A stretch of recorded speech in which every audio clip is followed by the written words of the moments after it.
Greetings, everybody. I want to welcome you back to another edition of the Monarchy of Israel series. And in this video, I'm just going to share this article, but then I'm going to kind of bring back to remembrance of the reason why I started out the series revolving around the Jesuits and the Vatican and the Counter-Reformation that basically started the movement of dispensationalism is going to come full circle, and that today's Jews are really caught in the crosshairs of deception and lies, even in the ranks of their own religion of Judaism. And and that's basically what I'm doing, is basically showing is the aspect that they too are involved in this great delusion that is really taking shape throughout this whole planet. But before I get into continuing this interlude video, basically, because basically the video that follows, we're basically going to have a geography lesson, okay, and these types of things. And this is why I'm bringing you this article. Now, when I talked about DNA in the past in recent videos, what I should have mentioned is what I failed to mention is that what DNA proves, and a lot of people that are in the realms borderlining racism and these types of things will use this to basically subjugate those of Judaism, just because they don't have 100% descendancy to Abraham, which no one on this planet does.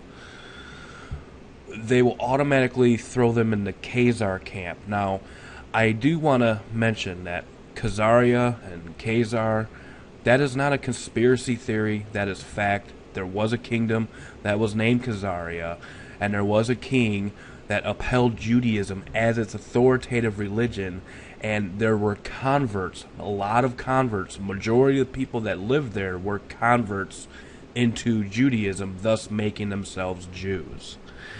And we're going to go into that. We're going to go into the meaning of why some Jews call themselves Ashkenazim. We're going to go into Sephardic.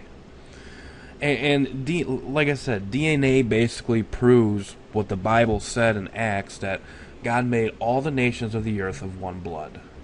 Okay, that's really all it proves. So, and hopefully that kind of like clears out a little of this thing that one race is higher than another, or is descended from a patriarch like Abraham, or and these types of things. That it's not about the flesh, okay?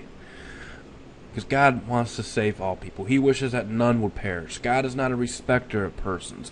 And really, in my point, not to, say, oh, the Jews are evil, and they're all damned for hell because they're all descended from Khazar and these types of things. This is not why. This is not the reason why I put forth the whole DNA thing. Now, there are some people out there that used this article when this came out, but they totally just seems like they didn't read the whole thing, and they basically took it out of context. Okay, so I'm going to go over this article, and then I'm going to go over. We're going to go back to what I started this series from, to kind of bring back the overview of what the complete circle of this series is. Okay, because basically what I've been doing is going through the centuries, basically from the time of Daniel, through the New Testament to 70 A.D., and basically we're at the point where there was this scattering, and now you have the three main, I would have to say, branches, if you will, of Jewry, which is, you got those that descended from Khazaria, and you got those that are of Ashkenazim, Western Europe, southern Western Europe, and you got Sephardic, which is basically mainly the Jews of the Middle Eastern descent. And as far as percentage goes, I would have to say that if any branch of Jews today have a clear physical lineage to Abraham, Isaac, and Jacob, it would be the Sephardic Jews, because the Sephardic Jews were always in the Middle Eastern region. They have always been in the Middle Eastern region. Yes, they migrated to Spain, but they were always in the realms of the Middle East. So that, by percentage alone, leads me to believe that out of all three of those sects, the Sephardics probably have more of a heritage that dates back to Genesis. More so than the European Jews and these types of things. Again, that's basically what this DNA research that a lot of people have just taken out of context basically proves. Okay? So, it goes on to say, long-standing controversy settled. DNA shows Ashkenazi female line descended from southern and western Europe, not the Near East. Many of the maternal ancestors of modern Ashkenazi Jews were European converts, according to a research project headed by a University of Huddersfield professor. The young science of archaeogenetics has been used to settle a long-standing controversy. The origin of Europe's Ashkenazi Jews. Are they principally descended from forebears who migrated from Palestine in the 1st century AD, or were their ancestor Europeans who converted to Judaism? That word Ashkenazim is a very interesting word, and we're going to get into that when we go into the geography lesson in the following video after this one. Very, very interesting. Very interesting. I'm not going to spoil it yet.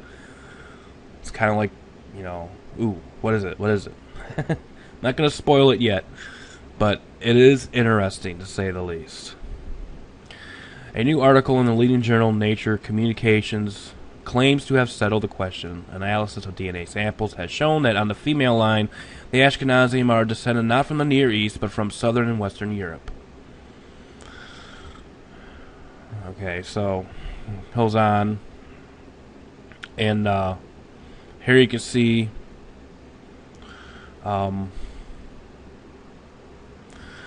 Ashkenazi Jewish lineages were among a large quantity of publicly available mitochondrial genomes of people from Europe, the Caucasus, and the Middle East that entered the analysis. It was discovered that in the vast majority of cases, Ashkenazi lineages are most closely related to those of southern and western Europe, and that they had been present in Europe for many thousands of years.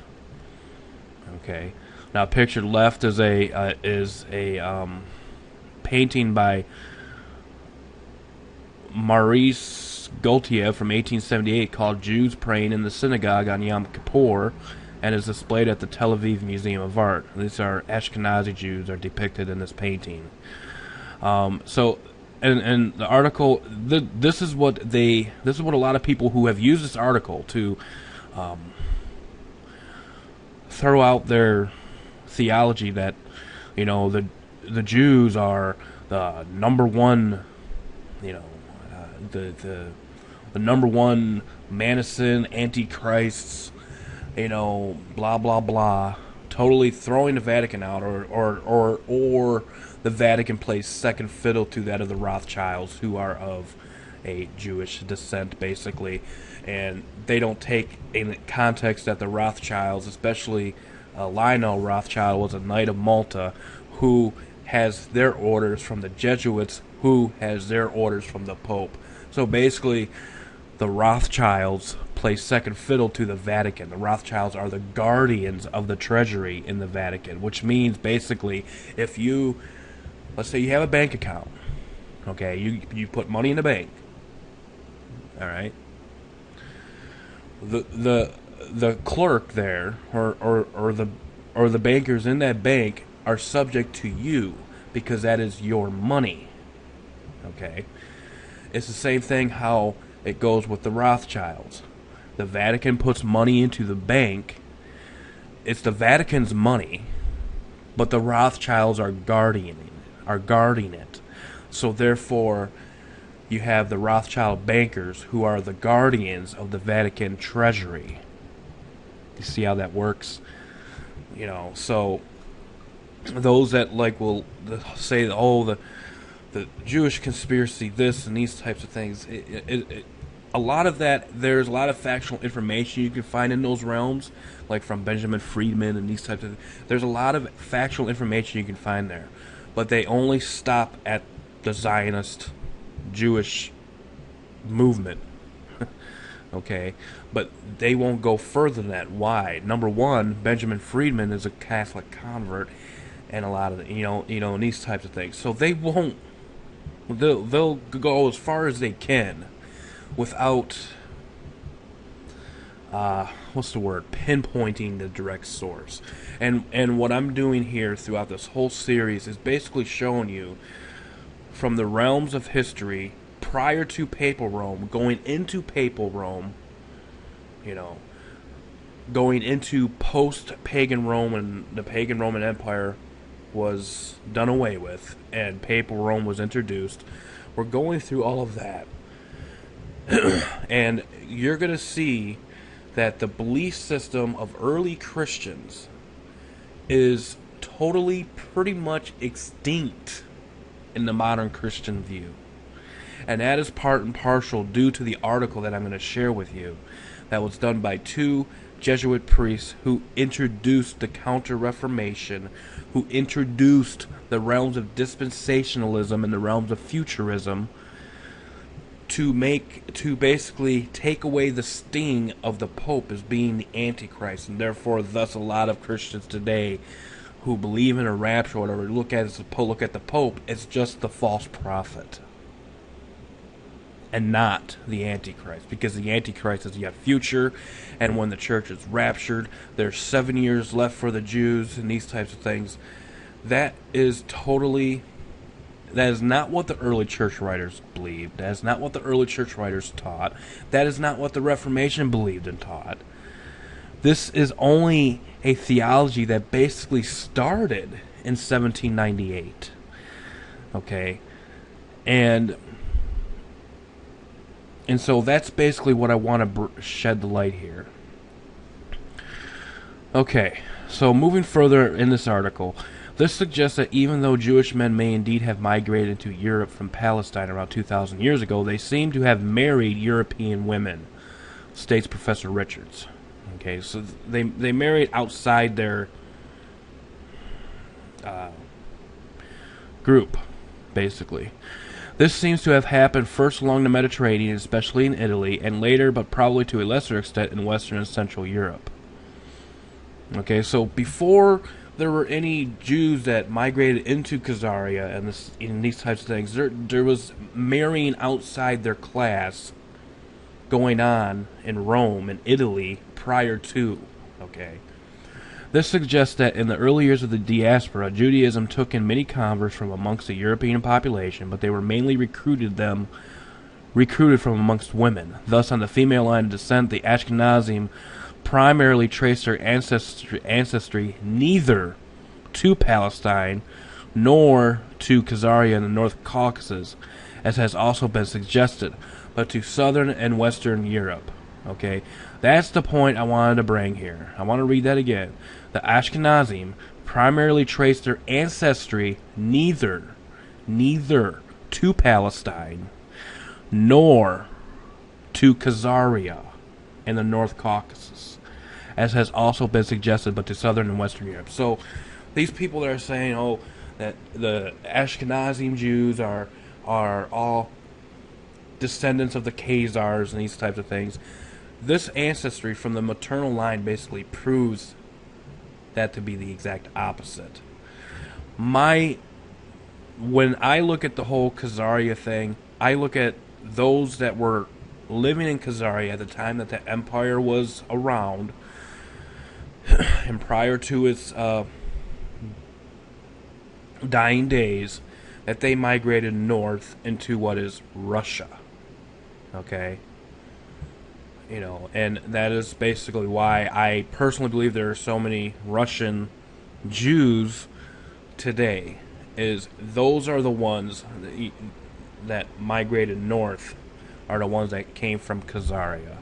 And most of them, obviously, there were probably some Judeans of a physical descent that could trace their line all the way back to Abraham and these types of things. More than likely, chances are, yes. But the thing is there were a lot of converts in that time. And I believe those converts probably migrated north, and throughout the generations, that is where basically your Khazaria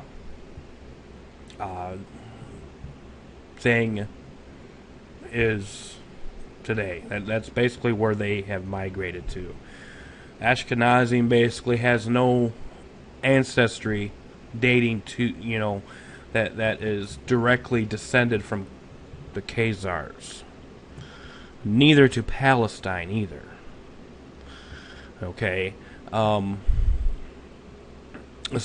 again, a lot of people have used this article in the past to prove the latter.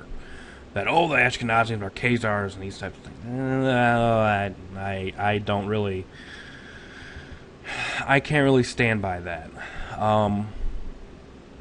You know, as I said, if anything that has the closest resemblance of a physical lineage to Abraham, Isaac, and Jacob, the patriarchs in Genesis, it would be the Sephardic, because the Sephardics have been renegated, or not renegated, but have been ensconced in the Middle East forever. You know, they may have not been in Palestine, but they were living in the Middle East region all their lives. You know, they you know, and yes, you have your migrants into the U.S. and these stuff, you know, and stuff like that, but it's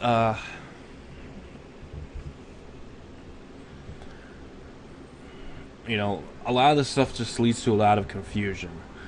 But what I do want to do, especially in videos to follow, is I want to basically look at the three different sects. I want to look at Khazaria, I want to look at Ashkenazim, and I want to look at Sephardic. Okay? And the two words Ashkenazim and Sephardic are Hebraic terms which are found in the Bible.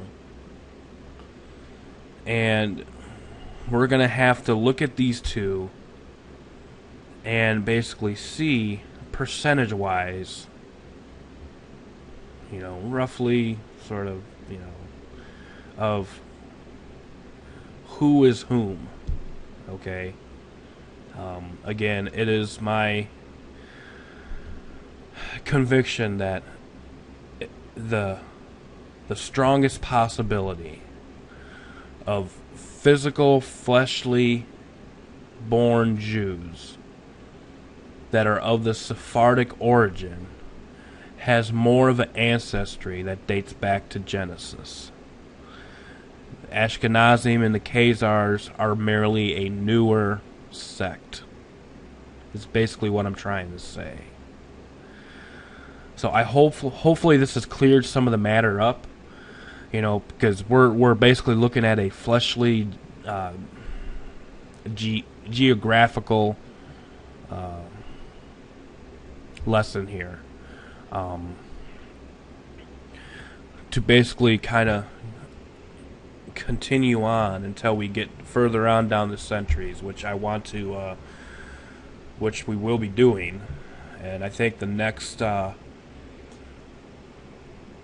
I want to look at is the French Revolution and Napoleon.